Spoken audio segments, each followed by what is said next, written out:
এখন আমাদের দুপুরের খাবার হচ্ছে ম্যাগি।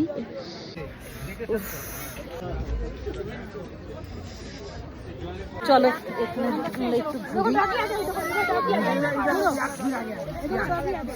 ঠান্ডা। এখানে সবথেকে ভালো লাগছে কি বলতো, এই ইয়াক গুলো এত সুন্দর, মাসুম একদম, ভোলা ভালা বেচারা। ইয়াকের পিছে চড়বো না, আমার ভীষণ ভয় লাগে। এমনি জাস্ট একটা ছবি তুলে নিলাম, ভারী লাগছে দেখতে। মানে দেখতে পাচ্ছ এই উপর, তো আমার ভীষণ ভয় লাগছে আর প্রচন্ড শীত লাগছে, আর আমার ইচ্ছে করছে না আর কি। আর এখানে স্লাইড খাওয়া হচ্ছে, দেখি বাচ্চাদেরকে।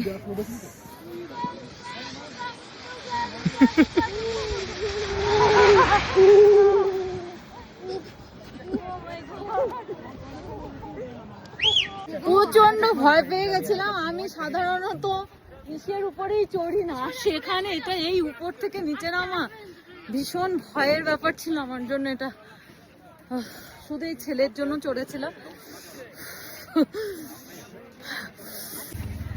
তো আমরা এখন বেরিয়ে যাচ্ছি সোলং ভ্যালি থেকে। এখানে জাস্ট দুটো ফটো তুললা হলো, একটু স্লাইডিং খেলাম, ব্যাস বাবা আর কিছু না। এখন বাড়ি যাবো, আর পারছি না, শীত লাগছে।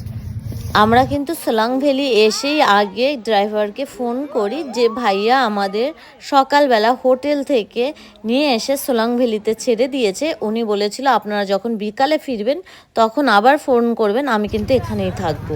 তারপরে ওই ভাইয়া আবার গাড়ি এখানে নিয়ে আসে, তারপর আমাদের এখন নিয়ে আবার কিন্তু আমাদের হোটেলে পৌঁছে দেবে। আর এনা অনেকক্ষণ অপেক্ষা করছিল, তার জন্য এনাদের ভাড়াটা একটু বেশি হয়। আর তারপরে আমাদের রাস্তায় আস্তে আস্তে আমাদের অনেক কিছু দেখলাম, যেমন এই অ্যাপেল গাছগুলোতে না ভাবছিলাম অ্যাপেল হলে কি ভালো লাগতো দেখতে, তো এখন তো সেটা নয়, সেটার জন্য অন্য সময় আসতে হবে। আর পাহাড়ের পাশে যে ঘরগুলো সত্যি দেখতে অসাধারণ লাগে।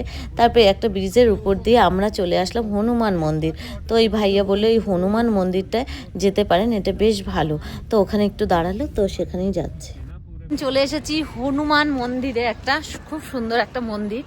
আর আছে হনুমানজির মন্দির, কিন্তু ভিতরে ভিডিও করা বারণ, আমি যতটা পেরেছি তাও একটুখানি করেছি তোমাদের। আর মন্দিরের ভিতরে গেলাম, তারপর ওখানে প্রণাম করলাম, কিন্তু মানে মন্দির বন্ধ ছিল, কিন্তু প্রসাদটা ভাগ্যে ছিল।